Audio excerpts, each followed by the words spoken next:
শুক্রবার রাতে ভারত বাংলাদেশ সীমানায় নৃশংস হত্যাকাণ্ড। বাংলাদেশে গরু চোরাচালানে বাধা দেওয়ার জন্য একজনকে দা দিয়ে কুপিয়ে হত্যা, গুরুতর আহত দুজন। চাঞ্চল্যকর এই ঘটনাটি ঘটেছে কাছাড় জেলার জালালপুরে। নিহত ব্যক্তির নাম আশিকুল ইসলাম। জানা গিয়েছে রাতে একদল লোক কয়েকটি গরু সীমান্ত পার করে বাংলাদেশে চোরাচালান করছিল। ঘটনা দেখে স্থানীয় লোকজন দলটিকে বাধা দিতে গেলে গরু চোরাচালানকারীরা তার উপর দা দিয়ে উপর্যুপরি আক্রমণ করে এবং দায়ের আঘাতে ঘটনাস্থলে মৃত্যু আশিকুল ইসলামের। এবং এই ঘটনা দেখে তার এক ভাই এবং এক ভাতিজা এগিয়ে আসলে চোরাচালানকারীরা তাদের ওপরও আক্রমণ চালিয়ে গুরুতর আহত করে।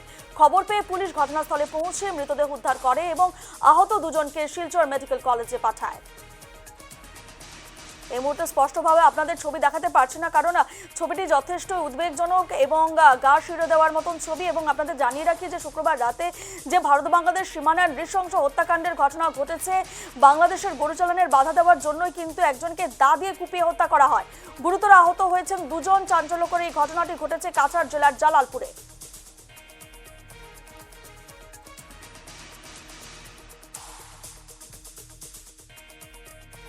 ঘটনা তো আমি গেছিলাম এক জায়গা, মানে আমার মসজিদ বাড়ির বাড়ি থেকে শর্টকাটে একটা রাস্তা আছে, মসজিদ বাড়ি থেকে একটা শর্টকাট রাস্তা আছে। আমার এখানেও কয়েকদিন আগে মানে তার কাটিয়ে বুঙ্গার বসে এইদিকে কারফি এই রোডে দিয়ে আমি গেছি না।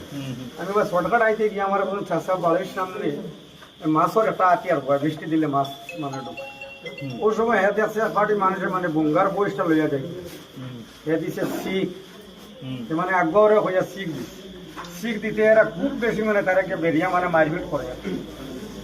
তাদের মানে এই যে তোমার যে একজন আরেকজন যে আছে না যে মরছে, আচ্ছা আচ্ছা, ও মারপিট করে যদি আমি তো হাউকি দিছি, আমি হাউকি, আমি মানে 1 বিঘা দূরে থেকে হাউকি দিছি। দিতে কইছে হোসেন জানি দৌড় দিয়া আগে আমারে বাঁচাও কইতে গিয়ে তো ওটাই আমার বুধবাই লিছি। বুধবাইয়ে কেউ 2-3টা মানুষের তো সেদানি আমারে ফালাইছে সাইড ওটা আছে মাথা ছেদ কইতে পারি না নিজে। তারপরে অন্য বড়ুয়া দান আছে, বড়ুয়া দানের মধ্যে আমি পড়ে গেছি। আমার যে চাষা, ও চাষারে লইয়া ওদিকে গেছে কি প্রায় এটা বহুত দূরে নিয়া, মানে ও অন্য একটা বাঁধ আছে, আরেকটা বান্ধর নিয়ে তানে মারিয়া ফালাইয়া গেছে কি।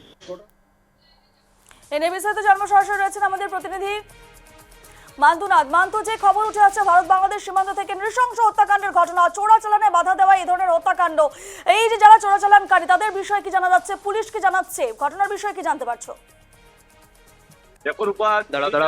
হত্যাকাণ্ড ঘটেছে গতকাল এবং এই ঘটনা ঘিরে গোটা কাছাড় জেলার সাথে বরাক উপত্যকায় চাঞ্চল্য ছড়িয়ে পড়েছে। কারণ প্রথমে আমি তোমাকে বলবো, যদিও এটা গরু চোরাচালান ঘিরে এই হত্যাকাণ্ড হয়েছে বা এই মারপিটের ঘটনা ঘটেছে, কিন্তু এই খবরটি যখন প্রথম অবস্থায় ছড়িয়ে পড়ে যে এটা নির্বাচন কেন্দ্রিক কোনো মারপিটের ঘটনা ঘটেছে এবং এ নিয়ে গোটা খাটিগোড়া এলাকায় একটি সাম্প্রদায়িক রং চড়ানোর চেষ্টা করে কিছু লোক, এবং এতে কিন্তু ব্যাপক প্রভাব পড়ে। কিন্তু পরবর্তীতে পুলিশ প্রশাসনের তরফে জানানো হয়েছে যে এটা কোনো নির্বাচন কেন্দ্রিক ঘটনা নয়।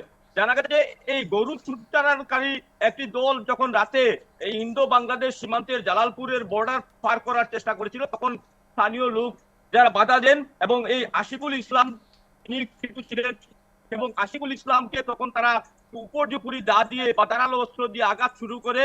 এবং এই তারপর কিন্তু তার নিকটাত্মীয়রা যখন আসেন তাদের উপরেই অনুরূপ ভাবে আক্রমণ চালায় এবং এতে তারা গুরুতর আহত হন এবং রক্তাক্ত অবস্থায় লুটতে পড়েন আশিকুল ইসলাম। এবং কিছু সময় পরেই কিন্তু এই সীমান্ত এলাকায় মৃত্যু ঘটে আশিকুল ইসলামের। এবং আহতদের প্রথমে কালাইন হাসপাতালে নিয়ে আসা হয়, পরবর্তীতে তাদের অবস্থা সংকটজনক থাকায় শিলচর মেডিকেল কলেজে প্রেরণ করা হয়। পুলিশ এ বিষয়ে এখনো কিছু মুখ খুলতে রাজি নয়। পুলিশ তদন্ত চালিয়ে যাচ্ছে এবং আশিকুল ইসলামের পরিবারের যে অভিযোগ রয়েছে, তারা বলছেন যে বাবর, মোক্তার আলম, কালাম, সাজু নামের কয়েকজন লোক এই দলবদ্ধ আক্রমণ চালিয়েছে তাদের উপর এবং সেই দলবদ্ধ আক্রমণে তারা আহত হয়েছেন। এটা কি কোনো ব্যক্তিগত শত্রুতা? এটা কোনো ব্যক্তিগত শত্রুতা না অন্য কোনো কারণ রয়েছে? কি বলছেন পরিবারের লোকজন? এটা ব্যক্তিগত নয়, তাদের পরিবারের লোকজনের কথা যে এই গরু পাচারে বাধা দেওয়ার ফলেই এই ঘটনা ঘটেছে। রূপা, বেশ ধন্যবাদ মান্তু।